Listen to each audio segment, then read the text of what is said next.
Kapamilya stars, nag-ala Hollywood artists para sa ginanap na tribute to the Oscars photo exhibit. Nalalapit na nga ang pinakaabangang 82nd Academy Awards, also known as the Oscars.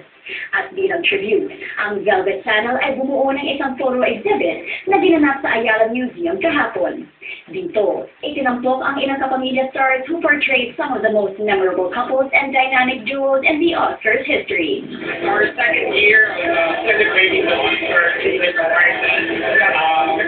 We hold it every year, so we come up with an idea, karoon na exhibit, transforming celebrities to iconic images as Oscar winners. Ilan sa mga artistang naging bahagi ng photo exhibit ay sina Gerald Anderson, na gumanap bilang bida ng Oscar-nominated film na Inglourious Basterds, Eris Gonzalez at M. Chong D, who played the roles of Jack and Rose sa top-grossing movie na Titanic, siya na magdayaw as Bonnie from the movie Bonnie and Clyde, at Kim Chu bilang isang geisha sa Memoirs of a Geisha. Bagay na bagay naman para sa pelikulang Casablanca sina Jericho Rosales at Maricar Reyes.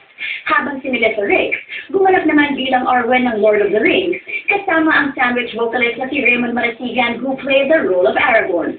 Tampok din sina Jay Cuenca at Maha Salvador para sa pelikulang Gone with the Wind, while sa West Side Story naman nagbida sina Billy Crawford at Nikki Gill. We played Tony and Maria West Side Story. Velvet Parade of the Oscars, which will be on March 8th, Monday morning.